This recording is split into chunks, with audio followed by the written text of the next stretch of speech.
Hello, నేను doctor Indrani, IVF consultant at Hegde fertility centre, Suchitra branch.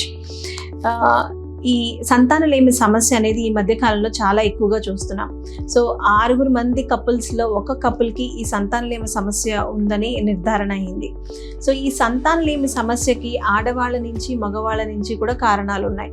కొన్ని టెస్ట్ల ద్వారా, అంటే ఆడవాళ్ళకి సంబంధించి ఒక స్కాన్, తర్వాత అలాగనే బ్లడ్ టెస్ట్, అంటే ఏఎంహెచ్ అంటాం, అంటే అండం సంఖ్య అనేది ఎంత ఉందని తెలిపేది.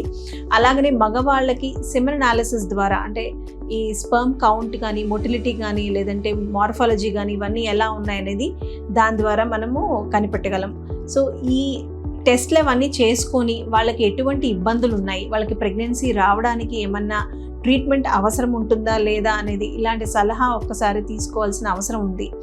సో ఈ సమస్య ఏంటంటే, మామూలుగా ఆడవాళ్ళల్లో ఈ మధ్యకాలంలో 30 years దాటిన తర్వాత కూడా ఈ ఫర్టిలిటీ అనేది డిక్లైన్ అవ్వడం జరుగుతుంది. తర్వాత ఏజ్ పెరిగే కొద్దీ ఈ ప్రాబ్లం ఎక్కువగా చూస్తూ ఉంటాం.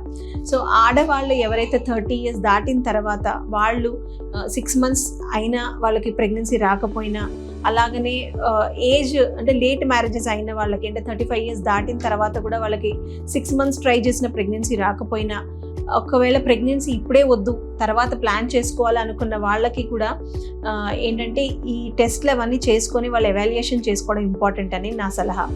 అలాగనే ఇలాంటి దంపతులకి సహాయం చేయాలని ఒక మంచి ఉద్దేశంతో హెగ్డే ఫర్టిలిటీ సెంటర్ ఈ ఫిబ్రవరి మంత్లో ప్రతి సండే ఫ్రీ క్యాంప్ అనేది కండక్ట్ చేస్తుంది. సో ఇప్పుడు మనం అనుకున్న స్కాన్ కానీ, ఏఎంహెచ్ టెస్ట్ కానీ, సెమెన్ అనాలిసిస్ కానీ ఆ రోజు వచ్చి వాళ్ళు ఈ అవకాశాన్ని అవైల్ చేసుకోవాలని నేను అడ్వైస్ చేస్తున్నాను. Thank you.